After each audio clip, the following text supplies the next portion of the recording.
Hailee Fidaa maqaa qubee afaan Oromoo fi siyaasa ammayyaa Itoophiyaa keessatti kaleessa hanga har'aatti ka'u boros hin dagatamne. Seenaa biyyaa qoratee siyaasaa fi falaasama addunyaa baratee ofiin seenaa hojjetee darbeera. Wallaggaa qe'eetti dhalatee arjoorraa kaasee waggaa 40 lubbuun lafarra turetti karaa dheeraa malee jira. Warri isa beekanii fi warri waa'ee kitaaba isaa kataban waan baay'ee dhugaa baaniiru. Hailee Fidaa Wallagga Bahaa magaalaa Arjootti dhalate. Obboloota 7 waliin kan dhalate inni hangafa maatiiti. Maatii harka qalleessarraa nama dhalateedha. Abbaansaa ogummaa mana ijaaruu fi muka soofuutiin maatii jiraachisa ture. Kitaaba isaa bara birraan baree jedhu barreessirraa akka hubachuun danda'amutti abbaan Hailee barumsa idilee qabaachuu baatanis hawaasa keessatti nama dammaqoo waan turaniif dandeettiiwwan afoolaa akka geerarsaa fi walalootiin ergaa dabarsaa turuutu himama. Kitaaba Hailee Fidaa bara birraan baree jedhu keessatti bakka tokko tokko geerarsa barreesse keessatti abbaa Fidaa Yaakumaa jechuun waa'ee abbaa isaa akka inni hawaasa keessatti qarooma qabu ibsa. Yeroo sanatti Raas Bittuu Waddad Mokonnin Damissoo jedhamutti hanga kutaa 5tti barate. Isa booda obboleettii isaa bira taa'ee Naqamteetti barnoota isaa hanga kutaa 8tti barate. Qabxii ministirii guddaa fidatee Finfinneetti mana barumsaa Jeneraal Wingeet gale.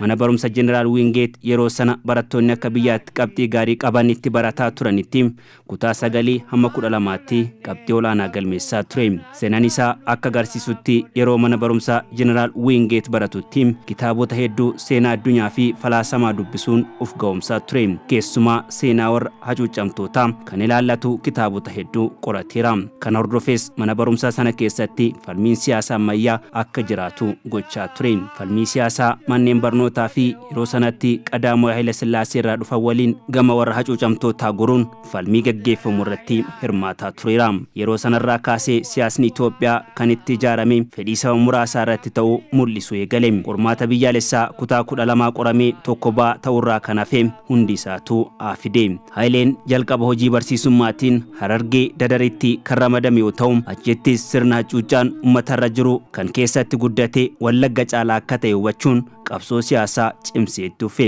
Hacuuccaan Wallaggaan yeroo sana ture akka sabaatti qofa ture. Harargeetti garuu akka sabaattis akka amantiittis hacuuccaan dachaa ta'uu waggaa tokko keessa jiraatee arge. Turtii Harargee waggaa tokkoon booda barumsa olaanaatiif gara yuunivarsiitii Finfinnee deebi'ee barnoota jiyoolojii wayita baratutti sochii barattootaas cimsaa tureera. Barnoota jiyoolojii kanas qabxii 4 xumuree achuma yuunivarsiitii Finfinneetti barsiisaa ta'etti dhufe. Osoo baay'een turin ammoo carraa barnoota biyya alaa argatee gara Firaans deeme. Yeroo sanatti astiroonoomii akka baratuuf ergamee ture.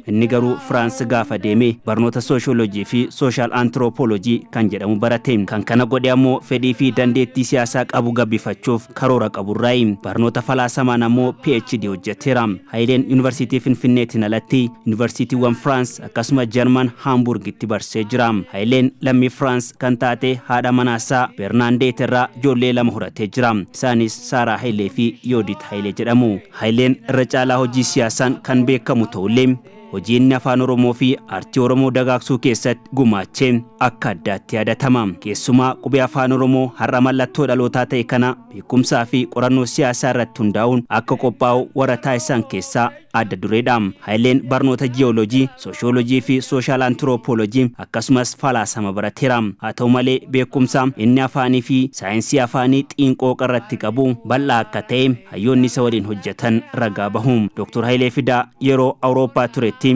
garee afaan Oromoo afaan barreeffamaa akka ta'uuf qorannoo bal'aa gochaa ture kana keessatti Haileen adda dureedha. Barruun qorannoo kun seera barreeffama afaan Oromootiif bu'uura kaa'urra darbee qubee afaan Oromoo Laatiin irraa akka afaanichaaf mijatutti madaqfamee ittiin barreeffamuuf filatamaa ta'uun kan itti mirkanaa'edha. Oromoo fi afaan Oromoo maal ta'uu qaba kan jedhu irratti fuulleffachuun hojjechaa ture. Haileen yeroo qubee afaan Oromoo har'aa kana qopheessetti hayyoonni Oromoo biroo waliin ta'uudhaan akka gargaaran dubbata. Isaanis Mitikkuu Abboomaa, Baaroo Tumsaa, Mitikkuu Tarfaasaa, Abdullaahi waliin ta'uun qopheessaniin yeroo inni hayyoota Oromoo waliin Awurooppaa taa'ee hojjechaa turetti hayyoonni biyya keessa turanis hirmaachaa turaniiru. Sirriitti alaa fi keessan wal qabaachuun hojjetaa turaniin qubee afaan afaan oromoo qorannoo raggaasisan kana fayyadamuun Dr. Haileen kitaabota lama walitti aansuun maxxansanii. Kitaabni inni jalqabaa Hirmaata dubbii afaan oromoo kan jedhu ta'u innis qorannoo seer-lugaa fi caas-lugaa afaan oromoo irratti xiyyeeffata. Kitaabni kun kan maxxanfame bara 1973 magaalaa Paarisitti yoo ta'u boodarraa yeroo dargiin aangoo qabate Haileen biyyatti deebi'ee barnoota bu'uuraa barsiisuu keessatti baay'ee fayyadeera. Karaa biraatiin ammoo kitaaba Hirmaata dubbii jedhu ofiisaa qubee afaan oromoon barreessee galgala akka barsiifamu dhoksaan beektota hedduu waliin hojjechaa ture. Kitaabni biraan Haileen qubee afaan oromootiin barreessee bara birraan baree kan jedhudha. Kitaabni kun kuusawwan afoolaa kan akka geerarsaa, walaloo fi qabiyyee bifa diraamaan dhiyaatan of keessatti hammata. Bara sana keessa roorroo fi gidiraan uummataa ifatti waan hin dubbatamneef kitaabni Dr. Hailee Fidaa bara birraan baree jedhu bifa geerarsaa fi afoola biroo fakkeessuun rakkoo uummanni oromoo keessa jiru ittiin ibsamaa ture.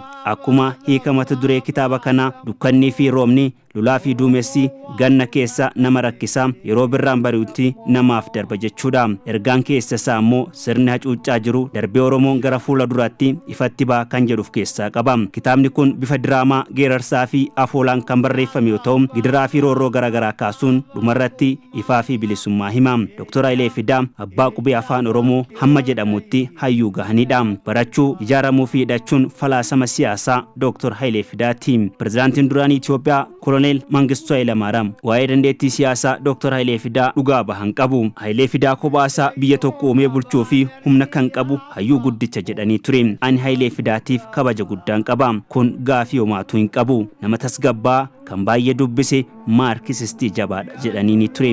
Kara hundaan mudaa nama hin qabneedha jedhan yeroos Koloneel Mangistuu Hayilamaariyaam. Siyaasa Itoophiyaa keessatti saba cuucamee hacuuccaa jalaa baasuuf yaada falaasamaa sadi qabu. Barachuu, gurmaa'uu fi hidhachuu kan jedhu ture. Barachuu yoo jedhu saba cuucamaa barsiisuu fi dammaqsuun nurra jiraata kan jedhudha. Lammaffaa irratti gurmaa'uu fi ijaaramuu kan jedhan yoo ta'u sabni cuucamaan gurmaa'uu qaba jedhee amana ture. Sabni cuucame yoo gurmaa'e mirga isaaf falmata jedhee amana Dr. Hailee Fidaa. Sadaffaan ammoo sabni baratee gurmaa'ee diina ofirraa ittisuuf hidhachuu qaba. Saboota Itoophiyaa keessatti hacuucaman keessaa lakkoofsi isaa hedduu kan ta'e Oromoodha. Kanaaf sabni hacuucame haa baratu, haa gurmaa'u, haa hidhatu yeroo jedhamu karaa biraatiin saba Oromoo ta'a. Kanaaf fakkeenyi tokko barnoonni bu'uuraa akka jalqabamu taasisuudha. Barnoota bu'uuraan alattis baruma dargii sana keessa gama hojii aartiitiin kinat kan jedhu hundeeffame akkamitti Oromoonni qarootaan itti makamanii uummata dadammaqsuu keessatti gahee bahatan karaa banuuf gargaaree jira. Dr. Hailee Fidaa hayyuu guddicha Oromoo qofa miti. Sammuu guddicha Itoophiyaa qofas miti. Sammuu guddicha addunyaa guddaadha jechuun afaan guutanii dhugaa ba'uuf beektuun hedduun. Hailee Fidaa sammuu addunyaati kan jedhaniifis hayyuun kun afaanota 11 ol danda'u. Ittiin dubbisuu, ittiin barreessuus. Nama siyaasaa, hawaasa saayinsii uumamaa, saayinsii afaanii, muuziqaa osoo hin hafin qorateedha. Mootummaa dargiitiif sagantaa warraaqsa dimokiraasii biyyoolessaa Naashinaal Dimokiraatik Piroogiraam jedhamu kan barreesse Dr. Hailee Fidaati. Haa ta'u malee dhaabbanni mi'eessoon dargii waliin waa wal dhabeef hagayya 1977 akka lakkoofsa Awurooppaatti Hailee Fidaa fi dabballoonni 500 ol ta'an gara jalaan dhokatanii magaalaa keessaa bahan. Ta'us torbaan tokko booda hagayya 26 bara 1977 akka lakkoofsa Awurooppaatti Dr. Hailee Fidaa fi dabballoonni hedduun magaalaa alatti qabamuun hidhamanii. Itti gaafatamtoonni dhaaba mi'eessoon hedduun akkuma qabamaniin kan ajjeefaman yoo ta'u Hailee Fidaa garuu waggaa 2 erga hidhamee booda bara 1979tti gara jabummaa fi faashistummaa mootummaa dargiitiin ajjeefame. Hailee Fidaa fi Birhaana Masqal Raddaa namni jedhamu boolla tokkotti awwaalamanii.